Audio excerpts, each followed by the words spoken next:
So, ayan na nga, magandang hapon. Pagkatapos namin manguha ng bayabas at buko in our version, pagkatapos namin kumain ng bayabas at buko, nagplano naman kaming mag-walking, di ba?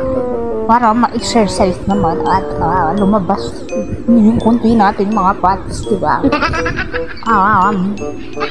Ito ay punta sa aming daungan at dito nga kami minsan nagwa-walking or nagja-jogging, di ba, as exercise.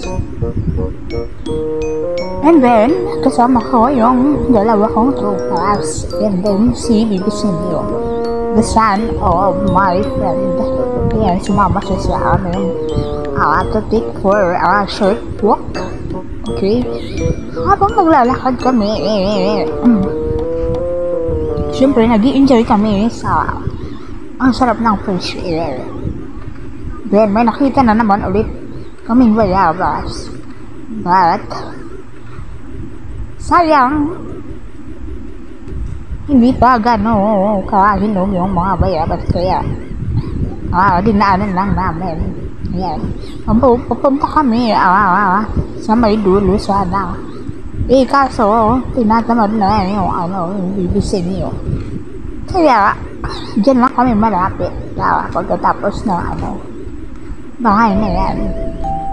Kung mapapansin nyo sa daanan na yan, sa kunting daan, minsan may nagpapakita yung sabi nila is white lady. Minsan nagpapakita sa gusto niya siguro pakitaan. Madalangin na lang yung mga nakakita sa kanya. Siguro nagpapakita siya kapag gusto niya magpakita sa tao na yun. Ganun. So ayun na nga, hindi ko na hinarap yung camera sa amin kasi hindi naman beauty ang mga pwesto niya. Kaya finokus na lang sa daanan. Ayan, para kita nyo kung saan kami nag-walking, diba? Ang fresh air dyan, guys. Nagustuhan ko yung bundok ngayon. Nagbaking ako, diba? Para i-view. Tsaka inikot-ikot ko lang yung camera. So, ayun na nga mga idol. Inikot-ikot ko lang yung camera ko para makita nyo yung view. At kung saan kami nakapwesto for taking a short walk.